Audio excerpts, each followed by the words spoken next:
जय हिंद दर्शक मित्रों। आज के वीडियो में हम बात करेंगे नागरिकता के ऊपर। नागरिकता एक ऐसा शब्द है जिसके कई आयाम हैं। कानूनी नागरिकता और दूसरी ऐसी भी नागरिकता के व्यक्ति खुद खुद को किसी चीज का नागरिक मानता हो। इन सारी चीजों के बारे में बात करने से पहले अगर आपने हमारे चैनल को लाइक, शेयर या सब्सक्राइब नहीं किया हो तो लाइक करें, शेयर करें, सब्सक्राइब करें। दोस्तों, जब हम नागरिकता की बात करते हैं तो मूलतः नागरिकता यानी राज्य और व्यक्ति के बीच का एक संबंध है, एक कानूनी रिश्ता है जिसमें राज्य व्यक्ति को कुछ चीजें देता है, कुछ अधिकार देता है और उसके बदले में व्यक्ति से राज्य भी कुछ मांगता है, जैसे कि टैक्स। अब इसे हम कानूनी नागरिकता कह सकते हैं। ज्यादातर किस्सों में जो राज्य है वो अपने क्षेत्र के भीतर रहने वाले लोगों को नागरिकता प्रदान करता है और नागरिकता प्रदान करने का अलग अलग तरीका हो सकता है।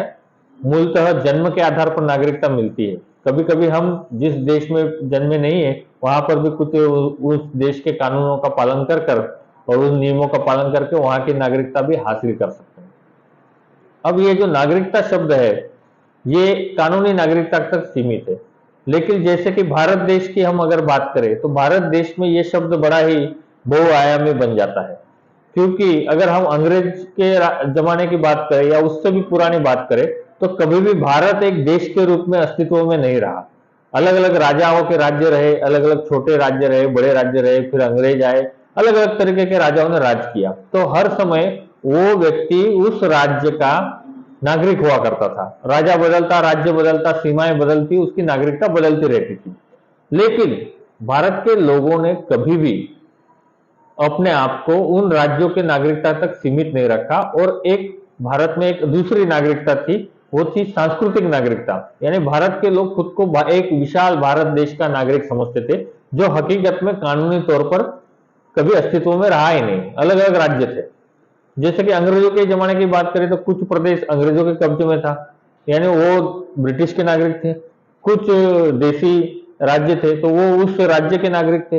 लेकिन हिंदुस्तानी और भारत के लोग हमको खुद को भारतीय कहते थे। यानी भारतीयता कानूनी तौर पर अस्तित्व में नहीं थी, लेकिन सांस्कृतिक तौर पर अस्तित्व में थी। यही हमारी सबसे बड़ी शक्ति थी। और ये बताती है कि कभी कभी नागरिकता अलग अलग आयामों में हो सकती है। हम भारत देश की बात करें तो 26 जनवरी 1950 को जब संविधान लागू हुआ तब जितने लोग थे उनको भारत की नागरिकता अपने आप मिल गई और उस समय की शर्तों के आधार पर नागरिकता निश्चित हो गई। फिर भी भारत के विभिन्नता और विशालता को देखते हुए संविधान निर्माता बहुत अच्छी तरह से जानते थे कि ऐसा हो सकता है कि भारत के लोग अपने आप को भारतीय के नागरिकता के साथ फिट न कर सके, क्योंकि भारत के लोगों में अपनी अलग अलग अस्मिताएं भी हैं और वो खुद को उससे जुड़ा हुआ भी मानते हैं। जैसे कि कोई गुजरात का निवासी है तो वो खुद को गुजराती मानता है, कोई महाराष्ट्र का निवासी वो खुद को मराठी मानता है। लेकिन असलियत में कानूनी तौर पर भारत देश में एक ही नागरिकता है और वो है भारतीयता। यहाँ गुजराती, मराठी या उत्तर प्रदेश का या बिहारी ऐसी कोई नागरिकता है ही नहीं, लेकिन फिर भी वो मानता है। अब क्या करें? अगर उसको कानूनी मान्यता दी जाए, जैसे कि अमेरिका में है, वहां पे हर व्यक्ति को दो प्रकार की नागरिकता है। एक तो वो जिस राज्य में रहता है, जैसे वो कैलिफोर्निया में रहता हो तो वो कैलिफोर्निया का नागरिक है और अमेरिका का नागरिक है। अगर वो टेक्सास में रहता है तो टेक्सास का नागरिक है और अमेरिका का नागरिक है। ऐसा किया जाए तो भारत में तो सिर्फ इतनी समस्या नहीं थी कि वो किसी राज्य को खुद का नागरिक मानता है। भारत में तो कुछ लोग खुद को किसी एक विशेष संप्रदाय का नागरिक भी मानते हैं, किसी एक जाति का नागरिक भी मानते हैं और वो उसको उसके साथ खुद को जुड़ा हुआ मानते हैं। तो संविधान निर्माताओं ने बहुत दूरदृष्टि रखी और इस देश में इतनी विविधताओं को बैलेंस करने के लिए भारत में कानूनी तौर पर सिर्फ एक ही नागरिकता दी गई और वो है भारतीय। भारत का कोई भी व्यक्ति हो रहने वाला, उसके पास कानूनी तौर पर एक ही नागरिकता है और वो है भारतीयता की।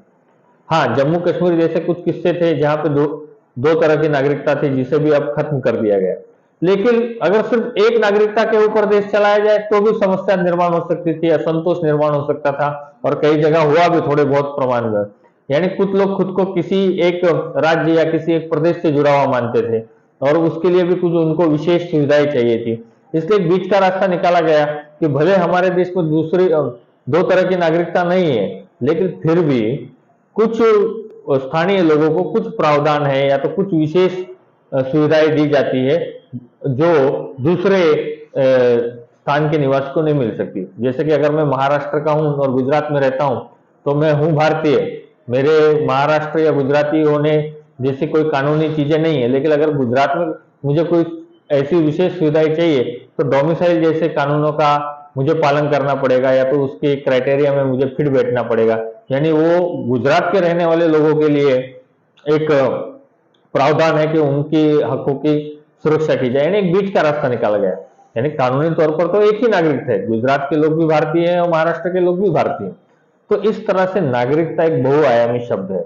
लेकिन जब हम नागरिकता को समझे तो हमें संविधान निर्माताओं के कहे गए शब्दों और उनके लक्ष्यांकों को भी समझना पड़ेगा। उनका कहना था कि भारत के लोगों को अभी ये समझना पड़ेगा कि वो भारतीय हैं और हमें अपनी भारतीयता को ऊपर रखना है। कहने का मतलब हम खुद को भले महाराष्ट्रीय समझते हो या किसी एक जाति का हिस्सा समझते हो, किसी एक वर्ग का हिस्सा समझते हो, लेकिन हमें जब भारतीयता की बात आए तो हमें भारतीयता को ऊपर रखना है, अपने निजी विचारों से भी ऊपर हमारे भारतीयता को रखना है। तो इस तरह की ये नागरिकता है। नागरिकता एक ऐसा शब्द है जो राज्य से संबंधित है। अब इसकी एक बड़ी खास बात है कि कभी कभी नागरिकता बदल जाती है, नागरिक को पता ही नहीं होता है, क्योंकि मैंने जैसा कहा कि नागरिकता राज्य के साथ संबंधित है। उदाहरण के तौर पर अगर 15 अगस्त की या तो 14 अगस्त की रात को 12 बजे भारत और पाकिस्तान का विभाजन हुआ तो जो पाकिस्तान में उस समय रात को सोए थे वो लोग तो खुद को भारतीय समझ के सो गए, और जब सुबह उठे तो पता चला वो पाकिस्तानी हो गए, वो भारतीय रहे ही नहीं। उन्हें भारतीय होना हो तो उन्हें भारत जाना पड़े। या तो बांग्लादेश का विचार किया जाए तो 1971 के विभाजन से पहले वो पाकिस्तानी थे, लेकिन फिर बाद में वो बांग्लादेशी बन गए। तो राज्य जो होता है वो आपकी नागरिकता को निर्धारित करता है, और राज्य में आने वाला परिवर्तन आपकी इच्छा के विपरीत आपकी नागरिकता को प्रभावित कर सकता है। आज का ताजा उदाहरण देखा जाए तो यूक्रेन और रशिया के बीच में लड़ाई चल रही है, और यूक्रेन के कुछ हिस्सों पर रशिया ने कब्जा कर लिया कह सकते हैं, या तो वो हिस्से अपनी मर्जी से रशिया में चले गए ऐसा कह सकते हैं। अब क्या हुआ कि उस प्रदेश में रहने वाले लोग जो कल तक यूक्रेनियन थे वो आज रशियन हो गए। कल तक उन्हें रशिया के राष्ट्रपति के चुनाव में वोट डालने का अधिकार नहीं था, अब जो इलेक्शन होगा राष्ट्रपति का उसमें वो वोटिंग करेंगे। यानी राज्य और नागरिकता एक दूसरे के साथ संबंधित है। सांस्कृतिक नागरिकता या अपनी प्रादेशिक नागरिकता की जो विचार है वो अपने हम ये भावनिक नागरिकता है। कानूनी तौर पर इसका कोई अस्तित्व नहीं है, लेकिन कानूनी तौर पर जो नागरिकता है उसे हमें समझना पड़ेगा, और भावनिक तौर पर जो हमारी नागरिकता है उसको भी हमें समझना पड़ेगा। दोनों के बीच का अंतर करना हमें समझना पड़ेगा, और किसे हमें महत्व देना है और किसका क्या अर्थ होता है उसे अच्छी तरह से समझना पड़ेगा।